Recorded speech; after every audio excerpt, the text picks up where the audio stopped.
बालेश्वर छात्री सोमेश्वरी विशी आत्महत्या घटना को नहीं वामपंथी दल और विरोधी दल मान तरफ ओडिशा बंद पालन। गुणपुर बाईपास छक निकट में सीपीआईएमएल लिबरेशन विक्षोभ प्रदर्शन सह रास्ता अवरोध, गाड़ी चलाचल बंद।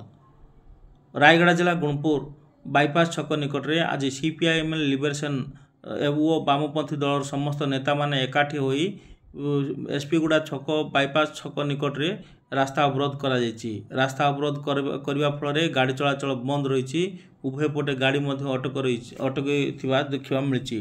गुणपुर रायगड़ा, गुणपुर पद्मपुर, गुडारी, मुनिगुड़ा, चंद्रपुर, रामनागुड़ा एपरिक अन्य जिला को मध्य गाड़ी चलाचल बंद रही। गाड़ी चलाचल बंद रहा सह दुकान बजार बंद रही देखा मिली।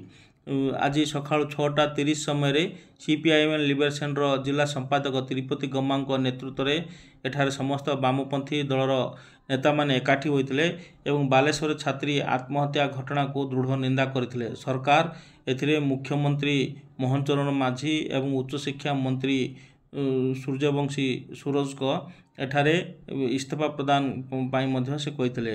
तेबे बालेश्वर छात्री को न्याय मिलनी। विभिन्न समय से दीर्घ दिन है दरखास्त आह्वान करथिले किंतु केही हेले न्याय प्रदान कलेनी। शेष से जीवन हारी देइचंती। एथिपाई तांको न्याय दाबी रे सीपीआईएमएल लिबरेशन एवं समस्त वामपंथी दल माने आज विक्षोभ प्रदर्शन करने सह रास्ता अवरोध करथिबा तांको प्रतिक्रिया रे सूचना देइचंती। आसन सुनिबा तिरुपति गम्मा प्रतिक्रिया।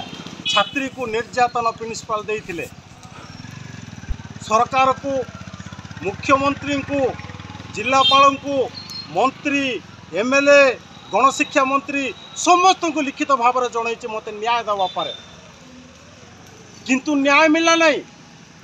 ओडिशा रे बहु घटना घटी, बहु छात्री वर्तमान आत्महत्या कर आज ताकू न्याय देना।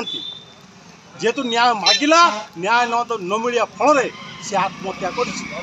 तेणु